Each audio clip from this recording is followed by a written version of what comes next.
আচ্ছা ঠিক আছে, অক্টাল যোগের ক্ষেত্রে আমাদের একটা সংখ্যা নিতে হয়েছে, দেখেন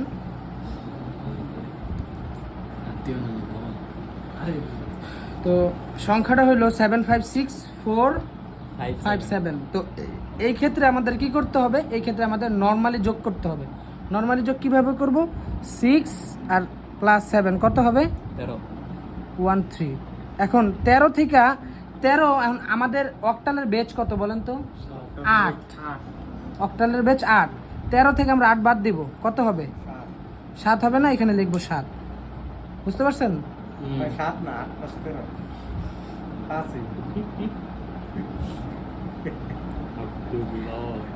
ভালো হয়ে যান, বুঝছেন আব্দুল্লাহ? আপনিও কইছেন, আমি নিজেও ভাবি নাই, খালি লিখ খেলাইছি। আচ্ছা তাহলে 13 থেকে আমরা যদি 8 বাদ দেই তাহলে হয় কত, 5 হয় 5। তো এই যে 8 বাদ দিলাম না, 8 বাদ দেওয়ার কারণে আমাদের হাতে কত থাকবে, 1 থাকবে। আবার এখানে 5 5 যোগ করলে কত হয়, 5 + 5 10, আর হাতে ছিল 1, তাহলে কত হবে, 11। 11 থেকে আমরা বাদ করব কত, 8। 11 থেকে যদি আমরা 8 বাদ দিই তাহলে হবে 3। 8 বাদ দেওয়ার কারণে আমাদের হাতে আবার কত আছে, 1 আছে, আবার 1 আছে। 7 আর 4 কত, 11। 11 আর হাতে 1, 12। 12 থেকে আমরা আবার যদি 8 বাদ দিই তাহলে কত হবে, 12 থেকে যদি আমরা 8 বাদ দিই তাহলে হবে 4। তাহলে এখানে লিখবো 4। এখন হাতে আছে 1 আছে না, হাতের 1 এখানে বসাই দিব। হ্যাঁ, তো কত হলো, এটা দুইটা যোগ করলে 1435। এখন আমাদের কিভাবে করতে হবে বুঝছেন, যদি আমাদের ব্যাচের সমান হয়, ব্যাচের সমান হয় তাইলেও আমাদের 8 বাদ দিতে হবে। ব্যাচের সমান হলে কি করতে হবে, 8 বাদ দিতে হবে। আর যদি ব্যাচের থেকে কম হয়, ব্যাচের থেকে কম হয়, ধরেন সাপোজ একটা অঙ্ক আসলো এরকম 7 2 4 1 1 2, তাহলে 4 আর 2 কত, 6। নর্মালি যোগ করে বসাই দিব, শেষ, না কোনো বাদ নাই। 2 আর 1 যোগ করলে কত হয়, 3 3 বসাই দিব। 7 1 যোগ করলে কত হয়, 8। এই যে 8, 8 থেকে আমাদের 8 এর সমান হয়েছে, ব্যাচের সমান হয়েছে। 8 থেকে 8 বাদ দিলে 0, এই যে 0, হাতে 1, এই যে 1 এখানে। 1 কোথা থেকে আসলো, হ্যাঁ হাতের 1, এটা হলো এই পদ্ধতি, সবচেয়ে সহজ পদ্ধতি। সব এই এক একটা লস হ্যাঁ? বুঝলাম, 1 খাইলো কোন 7 আর এটা বিয়োগ করলে আমাদের হাতে 1 থাকবে, ব্যাচ বাদ দিলে হাতে 1 থাকবে। এখন এটা যদি ব্যাখ্যা দেই, ব্যাখ্যাটা হলো এরকম যে এই আপনার 0 0 0, এখন আমরা এখান থেকে বাদ দিব হইলো 22। এবার বলেন 0 থেকে 2 বাদ দিলে কত হয়, 0 থেকে 2 বাদ দিলে 2 হয়। 0 থেকে 2 বাদ দেওয়া যায়, হ্যাঁ কত হবে, 2 ভাই আপনি তো এটা বিয়োগ করতেছে ভাই, বিয়োগ করতে বলছে আমাদের। তাহলে ভাই বিয়োগ করতে বলছে। এটা কোন সংখ্যা পদ্ধতি, এটা হলো দশমিক সংখ্যা পদ্ধতি, যার কারণে আমরা 10 যোগ করি। এটা দশমিকের বিয়োগ দেখাইতেছি আপনাকে, এটা দশমিক সংখ্যা পদ্ধতি, এই কারণে 10 আমরা যোগ করি, এটার সাথে কত যোগ করি, 10 যোগ করি। আমি 10 থেকে আমরা 2 বাদ দিলে কত হয়, 8 হয়। আর হাতে আমরা, আমাদের হাতে কত আছে, হাতে আছে কে 1, কে হাতে করতে হবে, 1 থাকবে, 1 2 থাকবে ভাই। কে 1 থাকে কে হাতে, ওই ঠিক নিয়মের থাকে। তাহলে এনো হে নিয়মে থাকে, এনে যে নিয়মের এই এক কিন্তু এটা তো এটা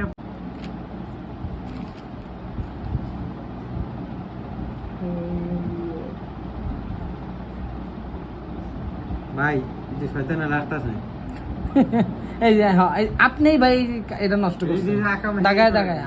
বুঝলাম না ভাই, ফেরদৌস ভালো হয়ে যান। এই যে সিগনেচার দেখি তো দেখেন অক্টাল বিয়োগ বানানো হইছে, মনে নাই তো ভাই, বড় হবে ছোট বড় ছোট কইতে বড় গা হইব। এটা নতুন নিয়ম বেরিয়েছে ভাই। ও, কি রে ভাই, Minus কাকে হইবো বড় ভাই। ভাই? আচ্ছা, অক্টাল বিয়োগের ক্ষেত্রে ধরেন আপনি একটা সংখ্যা নিলেন, অবশ্যই তো একটা বড় সংখ্যা থেকে ছোট একটা সংখ্যাকে বিয়োগ করতে হবে। তাহলে 7 4 5 6 1 4 2 7। অবশ্যই এখন বিয়োগ হ্যাঁ? করা। এখন এইটা এখানে দেখেন তো 6 থেকে কি 7 বাদ দেওয়া যায়, হ্যাঁ না 16 ধরতে হবে, হ্যাঁ? 16 ধরতে হবে। 6 থেকে কি 7 বাদ দেওয়া যায়, বাদ দেওয়া যায় না। আমরা কোন সংখ্যা পদ্ধতিতে আসি, অক্টাল। কত ভিত্তির সংখ্যা পদ্ধতি, 8 ভিত্তির সংখ্যা পদ্ধতি না। তো দশমিক সংখ্যা পদ্ধতির ক্ষেত্রে যখন উপরে ছোট হয় নিচে বড় হয়, তখন আমরা দশমিক সংখ্যা পদ্ধতি যখন 10 যোগ করি, সেম ভাবে এটার অক্টাল সংখ্যা পদ্ধতি 8 যোগ করব। তাহলে 6 সাথে 8 যোগ করলে কত হবে, 6 যোগ 8 14। 14 থেকে আমরা 7 বাদ দিলে কত হবে, 7। এবার যখন আমরা বেস যোগ করতাম ওইখানে আমাদের হাতে 1 থাকতো না, সেম ভাবে এখানেও আমাদের হাতে এক আছে, এই হাতের এক এখানে এসে 2 এর সাথে যোগ হবে, তো 2 এর সাথে যদি যোগ হয় তো 2 আর 1 3, 3 থেকে 4 থেকে 3 গেলে হয় 1। এখন কি আমাদের হাতে আছে? হাতে নাই। থেকে 4 গেলে 3 আব্দুল্লাহ বুঝেন নাই? বুঝলাম না মজা করে ভাই। নরমাল না, হিসাব হইলো না, বুঝছো? বুঝলাম না ভাই। বুঝাই কারণ গেল না। প্রথমে এই দুটা যোগ করছেন। ওরে বুঝাই দিতেছি ভাই, যোগ করো। ওরে ওরে ওই যে হ্যাঙ্গার দিয়া পিটাইয়া তারপরে ওরে আট বুঝাইছি। যোগ করছে, আট যোগ করছে। শুনেন, নরমালি আমরা যদি বিয়োগ করি, দেখেন, সে যোগ করেন। আচ্ছা দশমিক বিয়োগ আজকে আমার মন ভালো না। কে ভাই দেখা হয় নাই? পরীক্ষার টেনশন। টেনশন করার পরে মনে পড়ে গিয়েছে। হ্যাঁ। দশমিক বিয়োগের ক্ষেত্রে আমরা কি করি? দশমিক বিয়োগের ক্ষেত্রে ধরেন উপরে আছে 5 5 6 7 আর এখানে আছে 3 2 8 8। এখন আব্দুল্লাহ আমাকে বলেন এই বিয়োগটা আমি কিভাবে করব? 8 আর 7 15। বিয়োগ করতে কইছে আমারে। ভাই তুই মজা লইতাছ তো, বুঝলাম না, টাইম নষ্ট করতে নরমাল বিয়োগ। হ্যাঁ, না, না, ও অক্টাল বুঝতেছে বিয়োগ, এটা না। বলেন, নরমাল বিয়োগ আপনি না আবার অক্টাল কালকের মতন জারি খায়েন না, সাগরের ভাই, মতো। ওরে কোন নরমাল বিয়োগ মানে এখন যে করব নরমাল বিয়োগ করব নাকি তো অক্টাল বিয়োগ করব? ওরে বল। এটা নরমাল বিয়োগ করেন। তাহলে বিয়োগ নরমাল করবেন। বিয়োগ করে এটা লেখছে কি জানো? 17 6 এন 17 থেকে কত বাদ দিব? 17 থেকে উপরে 8 কত ধরলাম? এই 17 ধরলাম কে ভাই? ভাই এটা ছোট সংখ্যা যে। হ্যাঁ, ছোট সংখ্যা। ছোট সংখ্যা দেখে আমরা 10 যোগ করছি, তাই না? 10 যোগ। 10 কেন যোগ করছি? কারণ আমাদের 10 ভিত্তিক সংখ্যা পদ্ধতি ছিল, দীক্ষা এটার সাথে 10 যোগ করছিলাম। 10 গুণ 10 ভিত্তিক সংখ্যা পদ্ধতি মানে আমরা 10 ভিত্তিক সংখ্যা পদ্ধতি মানে হলো, হ্যাঁ মানে যদি অক্টাল 8 ভিত্তিক হয় তাহলে 8 যোগ করতে হবে। হ্যাঁ, আর দশমিক 10 ভিত্তিক হলে 10 যোগ করতে হবে। হেক্সাডেসিমাল হইলে হেক্সাডেসিমাল 16 ভিত্তিক 16 যোগ করতে হবে।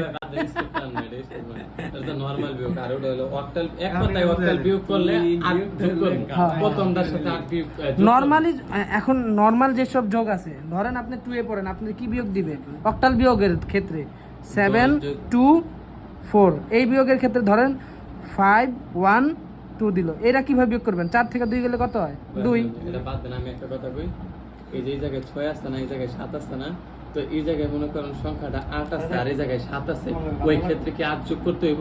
অক্টালের ভিতরে তো 8 থাকবে না কোনোদিনও। মানে আমি আর কি ওটা না, example আমি এই যে বললাম। দেখাইতেছি, এটাই দেখাইতেছি, রিল্যাক্স। এটা এক পদ্ধতি করলাম না। এখন উপরে আছে কত? 4, বড় সংখ্যা আছে উপরে, নিচে কি সংখ্যা? ছোট এটাই এখন 4 থেকে কত বাদ দিবেন? 2 কত হয়? 2 2 থেকে 1 বাদ দিলে, 1 7 থেকে 5 বাদ দিলে, 2 এটাই উত্তর। কোনো কিছু যোগ বিয়োগ করতে হবে না।